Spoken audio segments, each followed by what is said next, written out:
So I'm not quite sure how we did it, but somehow, despite the holiday craze for it, despite the insane markup, WayTooManyGames was able to get their hands on a copy of KeyForge. I do regret this a little bit. The game is fantastic, but what I didn't realize until after going on the big hunt for it, that you don't need this box. In fact, all you need is a single deck like this. All of these tokens, while they look great, I don't mind the quality of them at all. They're actually quite sturdy, which is nice for tossing them around. You really don't need it. You get it's just a mess now, but you have some status stuff like a power up, a stun, and then the two decks that everybody gets. They are nowhere near as interesting and exciting as the two unique decks it comes with. You will have to forgive my organization of it at the moment. Rubber bands are all I had. No, God! No, God, please, no! No! No! No! And these will definitely be getting sleeved at a later time. But nothing has been as interesting as the two decks that I originally got. So let's take a look at those real quick. The first deck, which is not my favorite, is the Respited Lumberjack of Throne Fife, or Fief.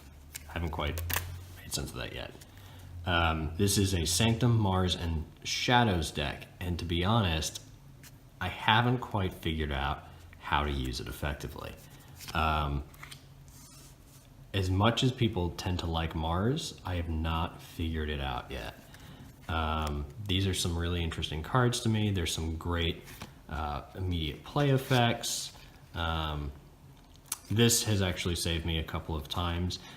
The Irradiated Amber, if your opponent has 6 or more amber, you deal 3 damage to each creature. This has definitely saved me. I'm not the best at gaining amber early on in the game.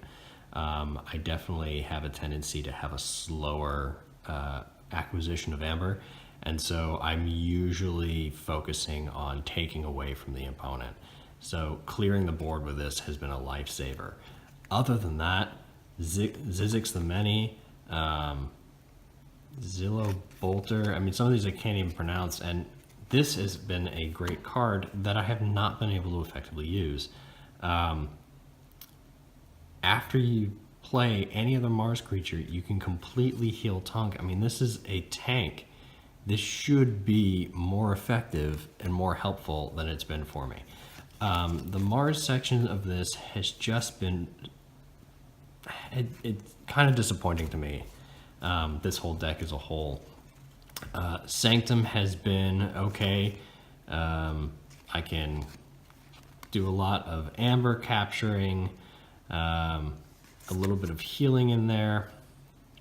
I was I think a little bit surprised with this deck as I was going through it. I only have 1 upgrade and 1 artifact. I tend to play very differently. My play style tends to be a lot of quick, weak hits, or the complete opposite, with a lot of big creatures. So for anyone who plays Hearthstone, I really, really enjoy some of the earlier Druid net decks. So this has been a little helpful for me to kind of add on to some of the existing creatures in the battle line. And then otherwise, I've really made a lot of use of Blinding Light. This is probably the most used card in this deck. Not being able to effectively use this deck, anytime Blinding Light ends up in my hand, doesn't matter what the plan was, it's getting played immediately. This has kept me alive in the game, but it hasn't helped me win. I think this has just been a great way for me to delay the opponent. Other than that, I've actually found, and I didn't think I would, I really like the shadows.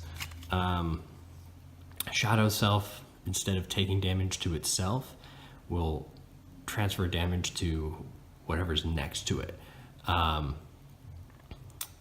Whatever's next to it in the battle line. So I've spent a lot of time really hitting hard with 9 across the battle line, and this is a doozy, and it's actually not that hard of a card to find. There's a lot of stealing in here, which is nice. I'm also a big fan of the Poison Wave, specifically just because of its play effect.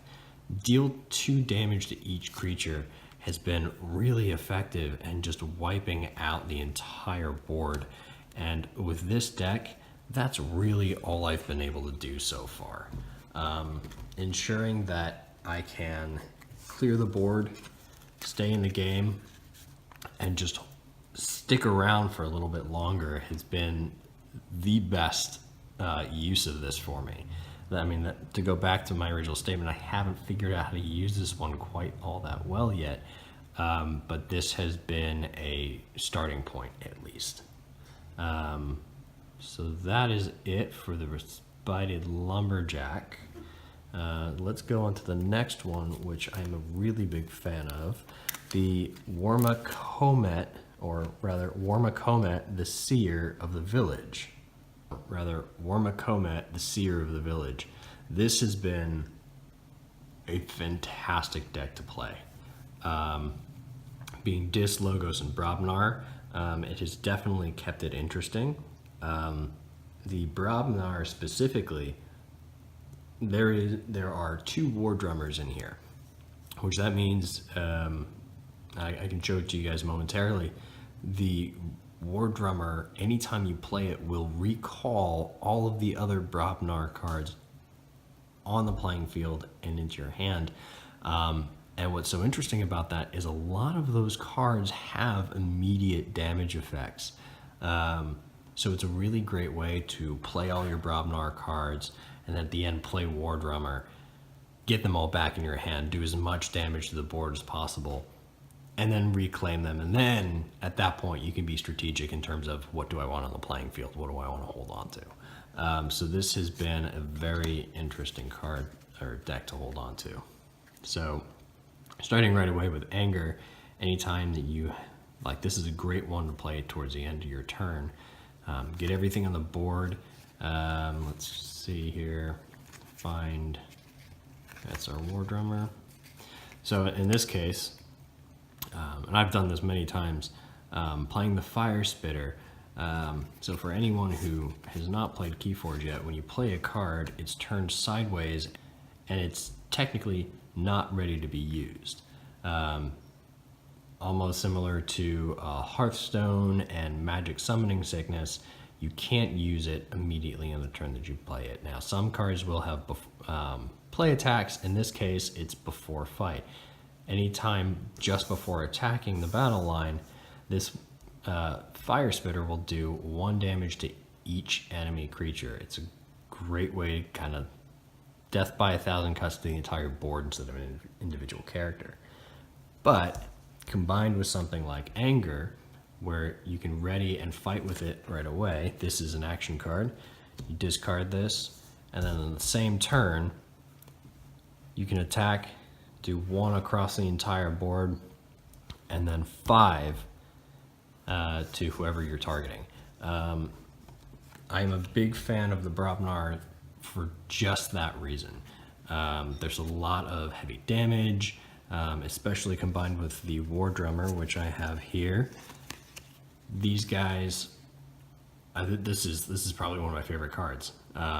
It's so easy to just stack on the damage in a single round. Let's see. I mean, even right here, Bumpsy. Anytime you play this, your opponent automatically loses an Amber. So from this one card alone, you can force them to lose 2 Amber alongside the War Drummer. So I mean, the Brobnar I really really gotten used to. Stun each creature and stun a creature in each of its neighbors. Again, with War Drummer, play that at the end of the card. You can get all of these back in your hand and repeat their effects. And there's also, I believe I just saw it, I'm still becoming familiar with this deck. There is another Anger. So I have 2 Anger in here. So theoretically, I could do this twice. With the right combination of cards in my hand, I could do this twice to deal 4 damage to everything across the board, quite possibly eliminating, especially in combination, finishing this move and fighting with any of the creatures. It's quite possible that you could completely eliminate your opponent's battle line in a single turn with Brobnar. This is actually probably why I've liked this deck so much. Even with Logos and Dis,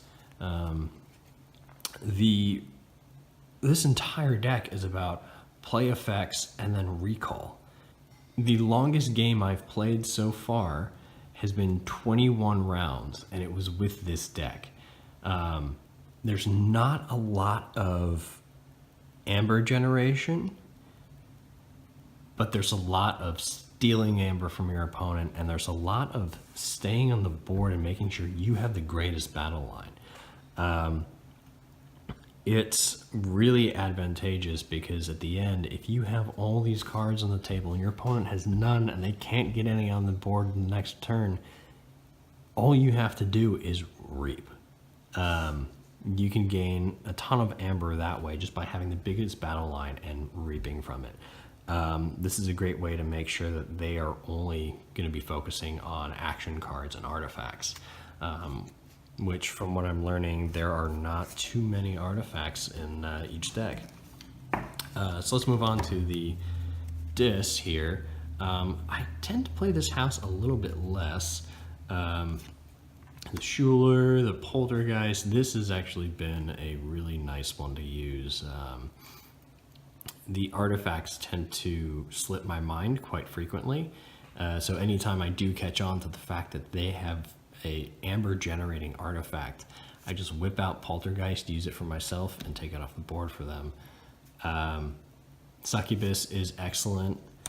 You can make sure their hand's a little bit smaller. Shaffles, I mean, I love this card, and obviously for balance purposes you want it to be a little bit weaker, but you don't even have to do anything. Just get this on the board and they're losing Amber. Again, force them to keep a smaller hand. I do really like this. I haven't quite figured out how to use it to its greatest capacity, but there's a lot of great ways. Pit Demon stealing Amber. There's a lot of excellent ways to keep their hands pretty low and leaving their options pretty limited. Again, Brobnar is just my favorite, which is why I am probably spending so much more time on that. But Logos is another great board clearer. So in this case, you can draw 1 additional card for as long as Mother's on the board. At the end of your turn, you draw an additional card to refill your hand. Your opponents can't fight on their next turn. Instead of, or an additional reaping effect, when you turn it sideways and gain Amber once it's on your battle line, you can draw another card. Again, you can draw a card. There's a lot of great combinations between Logos and Dis here. The notion of being able to continuously keep your hand and your options high while limiting that of your opponent is an excellent combination. We don't have to keep going through this particular deck because I do want to move on to the next one. But from what I've shown here, this has been an excellent deck, and it's almost a do no wrong kind of deck. With Brobnar, you can do damage to the battle line and continuously do it thanks to Warhammer and Anger. With Hand of Dis, or sorry, that's the name of the card. With Dis, you are really keeping your opponent's hand incredibly low, while with logos, keeping yours high. And in combination, I have never played a game that lasts less than 18 rounds in this. I mean, these are long games and it's a really slow chip away at the enemy, but it's just fun. There's no combination of cards in this deck that I've found to be bad yet, which is, again, why I am actively protecting my little QR code, because you know about all those sneaks out there. But, I mean, this is an excellent, excellent deck. I mean, this has just served me very well at this point. I have yet to see a Maverick or a Horseman deck. You know, granted, that's doesn't mean too much. These are 2 of my 4, soon to be 6 decks. So we will break into opening some new ones. Okay, so we have one last deck that we're gonna check out now. I'm gonna open it from this side. It's a lot easier. And then I'm gonna double check to see what side the QR code's on. Great, we're good. We have modestly voltaic, almost Galileo. Okay. So we have some Mars, some Untamed, and some Sanctum. So that'll be a very interesting one to play. Let's take a look here. All right, we have some Niffles, which come in one of the base decks, the core set. I can't recall which ones those are. I'm seeing, ooh, we have 2 Blinding Light, the stun everything, all opponents in the battle line. I'm seeing some very familiar cards in here and quite a few that I don't know, especially with the Untamed. So let's check that out. Having some trouble here. So I'm gonna slide that card down. We'll take a look here. All right, so we had a Way of the Wolf, which was in the last deck, which is a nice little upgrade that I'll be using frequently. The Hunting Witch, each time you play another creature, gain an amber. Very good early play. And this is one that will, this is wonderful. Each time your opponent plays a creature, gain 1. I was not familiar with those cards, but I was really hoping I would have a second one of those in here. Then we have the Niffle Queen, which is a pretty decent card. It holds its own at 6. It's really best in combination with these guys.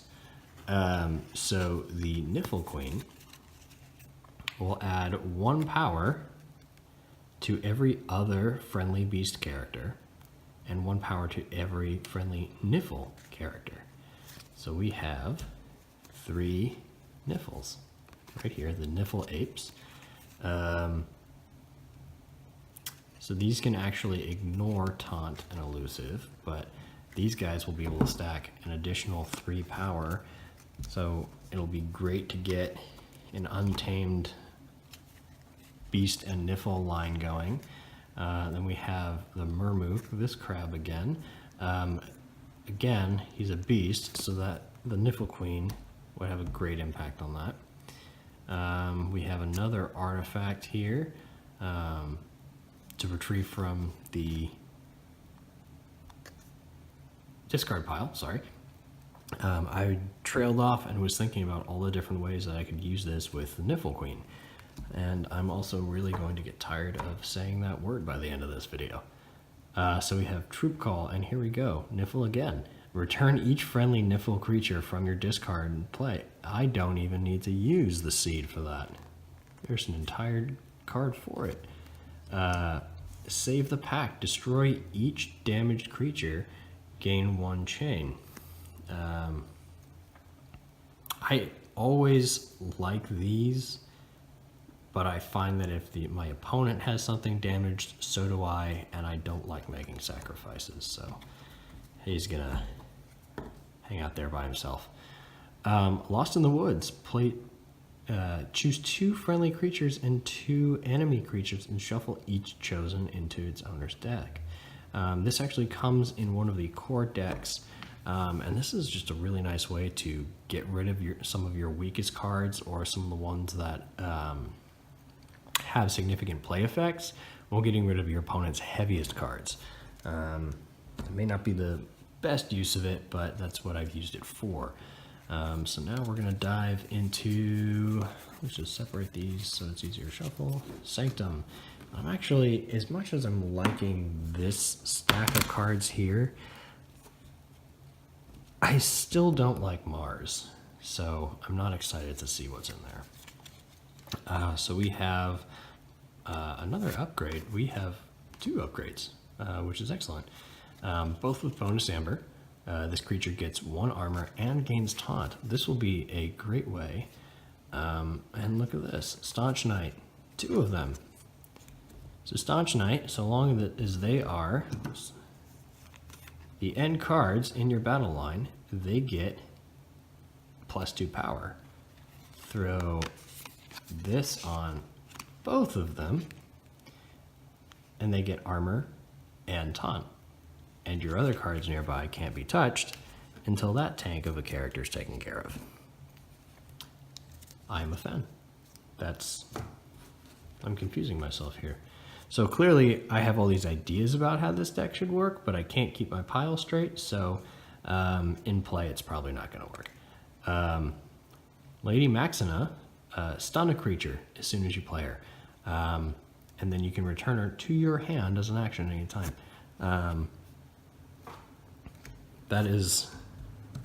That'll be a lovely card to continue to spam. Then we have the Gray Monk. Each friendly character gets an armor. And if you reap, you can actually get, you can restore damage.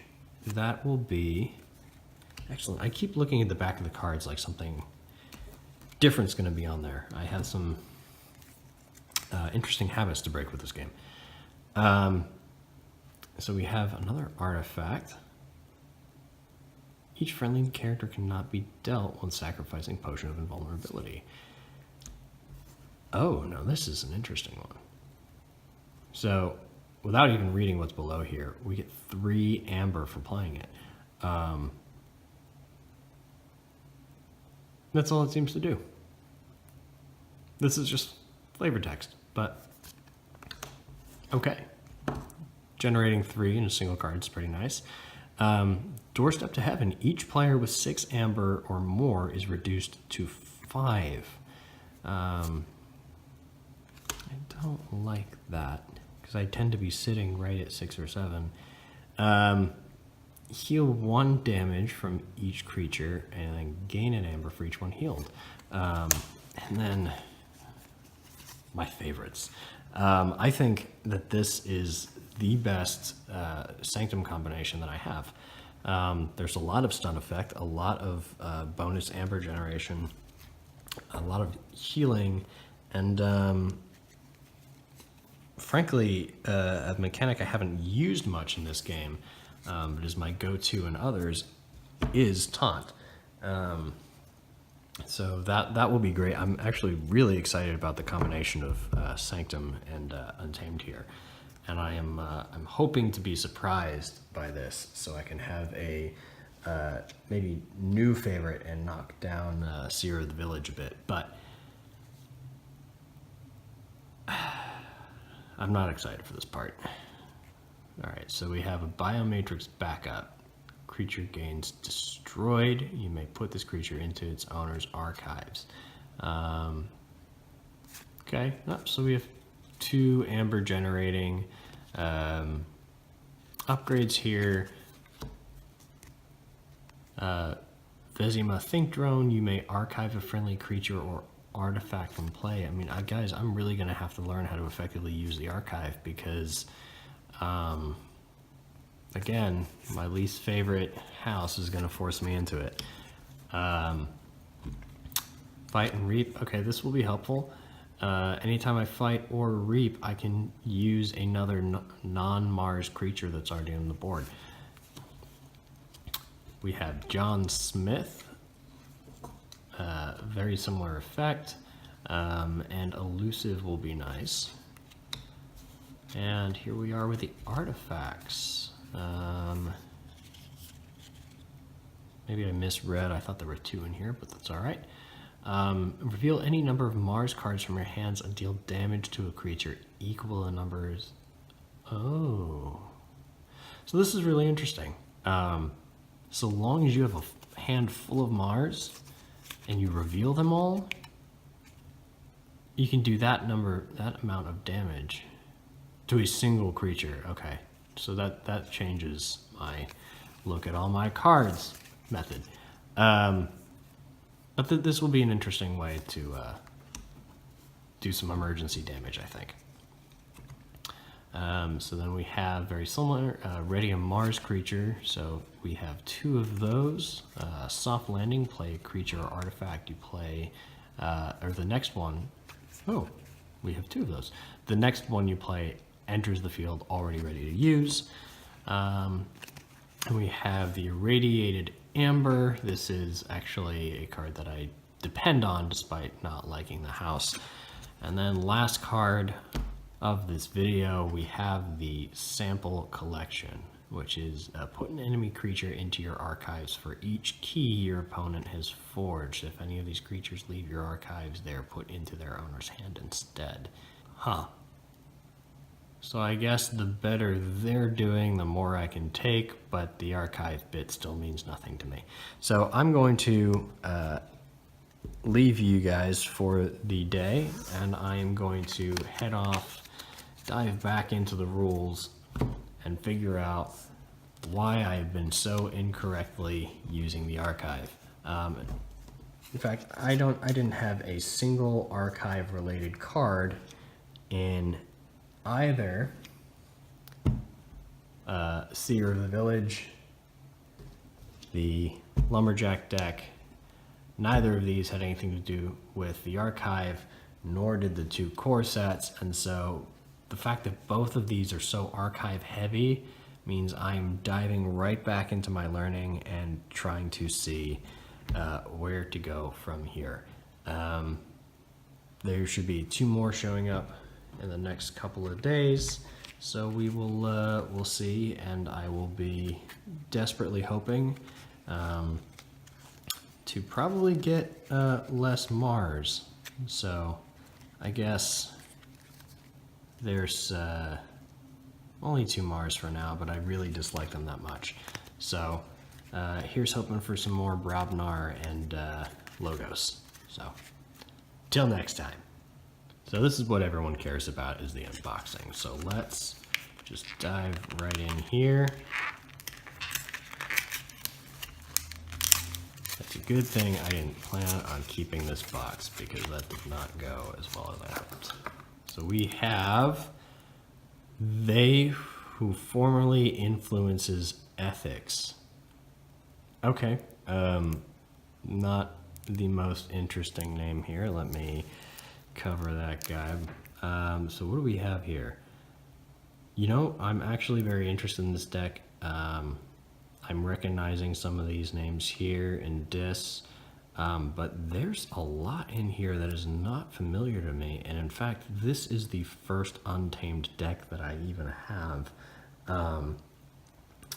Outside of the 2 starters, there's been a lot of, as we talked about, there was a lot of Dis and a lot of Logos, but I have all other 6 in my unique decks, and oddly enough, nothing with Untamed, so we are going to check that out.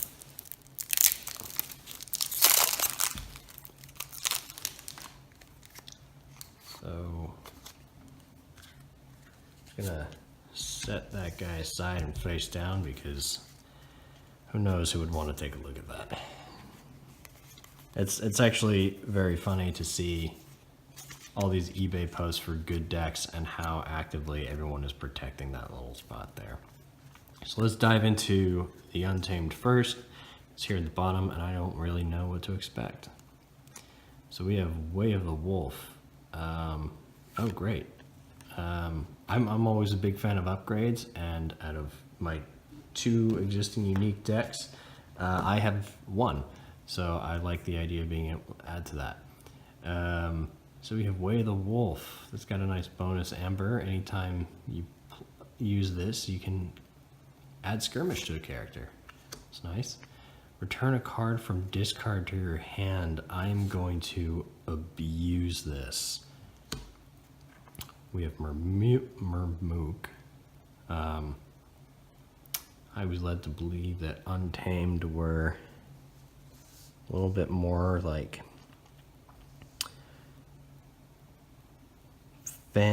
borderline fantasy stuff. I did not expect a giant South Park crab. Crab people. Your opponent's key costs +1. This is excellent. I absolutely love driving costs up, and I get 2 of those. Then we have Chota Hazri. That's an interesting one. Lose an amber, and if you do, you can forge a key at the current cost. So that's an interesting way to quickly generate some keys. So we have an Ancient Bear. Ooh, now we're getting some artifacts. I'm really hoping it's not the only one in here. Sacrifice this card and return a card from your discard to your hand. Again, that's going to get abused quite a bit. Heal up to 3 damage from 1 creature. If you healed 3, gain 1. Destroy each damaged creature, gain a chain. That's not a bad one. Return a creature from your discard pile to your hand. Exhaust up to 3 creatures. Cooperative hunting. Deal 1 for each friendly creature in play. This is pretty interesting so far. At this point, this combination of Untamed decks, if I'm reading it correctly, and that's quite frankly the beauty of this game, is this is my deck. No one else will be able to play They Who formerly influences ethics. I would really love to play against the one who currently influences ethics. But this deck seems to be a lot about sacrifice and discard and then retrieving it. So let's take a look. We've got some interesting logos cards here I'm not familiar with. The Titan Mechanic is a beautiful card. This is great. Anytime this is on a flank, I will be guaranteeing that. Each key costs 1 less amber. I can't tell you how often I've sat there with 5 amber in my hand, ready to go, trying to get the last one and just being stuck for a couple of rounds. Trigger the reap effect of another character as if you controlled it. This would be great to throw an opponent's line back in their face. Another mother that we talked about earlier, that's one that I really enjoy. And the Archivist, this is a new one. Archive a card. You know, I have not even been able to get to experiment with the archive yet. I'm not even going to waste my time talking about it because I can't accurately represent it. Destroy a damaged creature. So we have a lot of archive in here. This is a interesting put together deck. So you have your discard and retrieval, your archive and retrieval. So we have library access. For the remainder of your turn, each time you play another card, draw a card. Archive a card. Honestly, this feels like a far more complicated deck than I'm used to, and as interested as I am by it, I don't think this is one that I would want to play against myself. Fogify is one that I really enjoy. This is the one that will block them from attacking them, so they can't fight with their creatures on their next turn, and you generate amber. I made use of a lot of that back with my the Seer of the Village deck. The Dimension Door. And then I'm just hoping to see some new discards here. The Succubus is a really good one. Snudge. Return an artifact or flank creature to its opponent's hand. Pit Lord. Taunt is great. This is actually a very nice card. I'm loving the artwork. The face is almost looks a little Guillermo del Toro Pan's Labyrinth, but wood carved. It is not wooden, but it's got just like a very, very angular look to it. I like it quite a bit. But this is great. So long as this is next to other creatures, your opponent has to destroy this one first. I mean, this is going to be... oh, wait. This is going to be difficult, actually. The taunt effect is going to be excellent for the way that I end up playing. Get a big battle line. The opponent has to focus their attention here until he's gone. But I also have a tendency to get too excited, and I know it's a terrible rookie strategy, but anytime I pick a house to play at the beginning of my turn, I just play them all.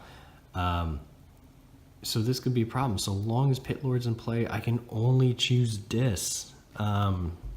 I am going to find myself in an interesting position where I run out of discards. And, discards. This could actually be the reason I win or the sole reason I lose.